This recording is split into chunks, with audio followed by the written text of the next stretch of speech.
Welcome back to Notre Dame Stadium in South Bend, Indiana. And right now, the rain is pouring down hard. And the teams in the locker rooms, everyone is in shelters, in place. But unfortunately, the Raider still comes right to them and lets everyone know that the southerly wind that's blowing north, and it's Joshua Perry, Chris, meteorologist. We got Nicole Auerbach. I'm Ahmed Freed. For the first time ever, we're doing the halftime report with time still on the clock in the second quarter. So this is the cool thing, though. They're going to play the minute 30 in the second quarter. They're going to take a little bit of a break, then they're going to play the third quarter. So this essentially has been their halftime. I was wondering how we were going to do two halftimes in a row. We already said it all. Worried about us, not about But I don't know if the bands are going to perform on the field, but I don't think they can because of the weather situation right now. The playoffs. Obviously, a playoff team got all the way one game away from winning the national championship last year. So 0-2. A lot of people have said that seals their fate. They don't have enough quality opponents on their schedule left to have the resume to get into the college football playoff. What do you say, Nicole? Well, I mean, I think you can't eliminate anyone that could be 10-2. And I think you have to look at some of those teams on the schedule and think a trip to Arkansas, Boise State. You want USC to be a really highly ranked team. But you also got to root for the two teams that just beat Notre Dame. Because this is part of the reason I had them ranked in the AP poll this week. And I got a lot of feedback for ranking an 0-2 team. What kind of feedback? Negative feedback. Right. Some people had my back. Joshua had my back on this. I got your back. These are teams that I ranked number 2 and number This is 10 in the country. the very So if you first lose time. two teams that I think are among the top 10 by a total of 4 points, and those teams end up being playoff teams, that helps Notre Dame as well. So it's not over yet. We learned this from this team last year.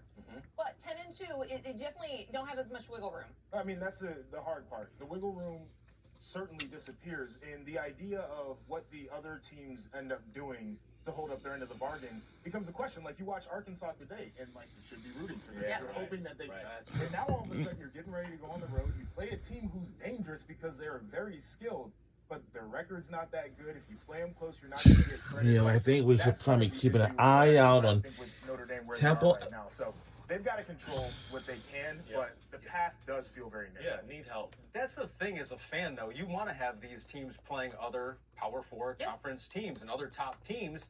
You don't want the cupcake schedule. And so, but at the same time, we saw last year in the college football playoff, teams with losses, no matter who they were to, did get penalized in the 12 I get that, and that's where I think it's a great discussion. We've been discussing it all day. I don't think it's fair to Notre Dame. I don't. I'm on your side here. Notre Dame, in my opinion, should be ranked in front of Indiana right now, and that's no disrespect to Indiana. I respect everything about them, but I'm just going when you play the teams the Nicole talked about, Texas A&M, Miami. It's two of the better teams in college football. You shouldn't be docked for having a We tough still schedule. got making it nothing fun on the for all of board. us to watch on Saturday nights. It's a great time. It's a great game. And then, you lose squeakers in both of them. Okay. And yet here we are with Indiana, who hasn't played anybody. Okay, and they're ranked ahead of them. I don't like that. Oh, boy, here That we go. you could be Clemson from last year, where you lose to the two best teams you played in the non-con. They lost to Georgia very badly. You lose to South Carolina. But you win your conference title. Being in a conference benefited them because they had a direct path. And I think the pushback to what you're saying is, you're not in a conference, Notre Dame, so you just got to play the schedule and you got to win the games. Well, right. Nicole, right, should they join a conference? Well, I know the Notre Dame fans watching, they're okay with that. Yeah. They're okay with a path that is a little narrow because you don't have a conference championship game. Because, again, they had the worst loss in college football of all the contenders last year, and they still hosted a game for the college football playoff. Totally. The system still works really, really well for them. And so I think you take that 10-2. Score alert, Syracuse had beaten Clemson 34-21 by 13 points. So they got to win out. I think that's pretty much consensus here. The defense is going to have to play better. Also, that running game is going to need to play better. It has in the first half. Our first half spotlight brought to you by Jeep. So we take a little bit closer look at what they have done in the first minutes of play. I mean, it was a concerted effort to get their best playmakers the ball. This is Jadarian Price. Yeah, it's raining in South Bend, Indiana. You know, And then ultimately to finish the run in the end right zone. before the weather delay had And then Jeremiah been Love, the guy impacted. Everybody has been talking about in college football. Saw a little patience to let that one set up. And then he gets out in the open field. He's very dangerous. Notre Dame should start the game on the ground all the time. They got a quarterback who can deliver it over the top. But you have those two running backs, give them the ball. Yeah, those two running backs added to a better passing game than last year, and a run game that we always look at and go, they're pretty well coached. They're created for your normal run game in college football. And man, It's I'm 5:36 p.m. Jadarian Price right now is the hot hand. He has been really impressive, and that's saying something because Jeremiah Love is amazing. It is, and that's why people might say that this is the best running back room in the country, because you do have both of them. They both stay And another thing, and can why play is off of each these other. I think that's really areas just important, especially being like if the defense has more very, holes than we're very used to interesting? seeing, I mean, and you might need to I'm outscore sorry. some teams to win games, right? You know, maybe you're not going to win them the way you did last year. All right, second half coming up. We don't know exactly when yet. Let's go back to the field just moments ago. Our Zora Stevenson catching up with the head coach of Notre Dame, Marcus Freeman. Let's catch up with our head coach, see what's going on. Situations before. How do you want the guys to spend their time? You know, I think the unique thing about this year and last year is now you have the iPads. As coaches, you can review some. So our head coach is Marcus Freeman. This is his fourth full season as a Notre Dame head coach. But they have the iPads too, so they're seeing things that might not have been executed out there on the field. So we're doing that. Trying to keep them fueled. So some nutrition, some hydration, and tell them just relax. We'll keep them updated as often as we can. But right now it's about let's learn from the game, come up with the plan of adjustments, and make sure you're fueling properly. After looking at that film, what's top of mind? A lot of things. Yeah, we got to be better defensively. Too many explosive plays, and it's a little bit of continuation of last night. Good play. We come out in 3-and-out. Then the second series, one play. It's a great execution by them. Goes for 30 yards, and then they get another big play on Mark on a double move, and then we gotta he's gotta make that play. Keep working. It's our big day. Makes a great play in the end zone later, but those are things that come through experience. Give up here. Our front, our coverage got to work together. Gotcha. Like when we bring pressure, we got to get pressure so that our coverage, our DBs doesn't have to cover so long. If we're not bringing pressure, DBs in back seven, you got to cover longer to give the front forward time to get there. So we're not. When the explosive plays happen, we're not working together. We're bringing pressure, not getting pressure, and now you're exposing your DBs, or we're dropping seven, and we're not getting enough coverage help so the D-line can get there. So we got to improve that. How much are the guys realizing that when they look back at the plays? They see it. They're sick. But we can't keep saying, but we should have. We got to start doing it, and it's everybody. It's every play, consistency, and so it's just one guy here, one guy there. We gotta. If we want to reach our full potential as we talk about, we gotta clean it up, and we gotta do it with urgency. Then on offense, the ground game looks great. What's led to that? I think we were simplistic in our plan, not knowing exactly what we were going to see from their defense, and our guys up front are covering people up, putting bodies on bodies, as we like to say, and our running backs are pretty dang good. And then CJ's being smart with the football when he decides to throw it. I put the last sack on him. He's got to step up. He knows that. We saw the pressure coming. He's got to step up and deliver the football. But what we're going to try to do is come back out of this locker room and try to stop their offense before half and give our offense a chance to go down and compete in a 2-minute situation. What's the uniqueness of coming back out for a minute and then going back in? Hopefully we don't have to do that. Oh, okay. Hopefully, my suggestion is treat this like a halftime, and then we'll treat halftime like an end of a quarter, and change the possession and let's go. This is our halftime break in that sense. But again, it'll be a unique situation going out there with a minute and something left, and the end of a half. But that's life, right? You adapt, you adjust. And that's the other thing that popped in my head, the unpredictable things that punt fake they did, and great execution by them. But Now, we have 20 minutes to 6 p.m.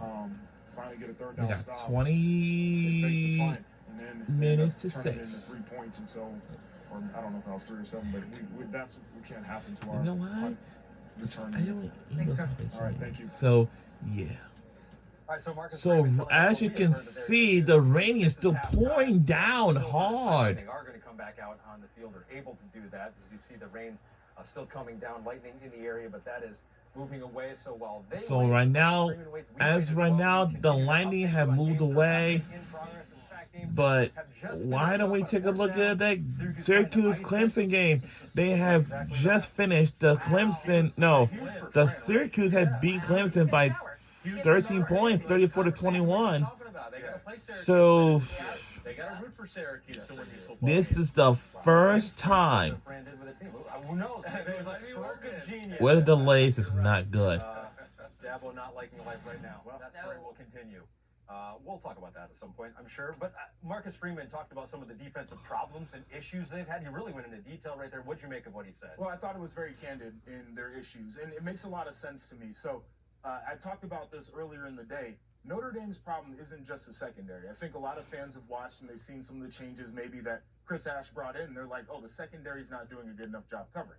Marcus talked about this idea of the pressure.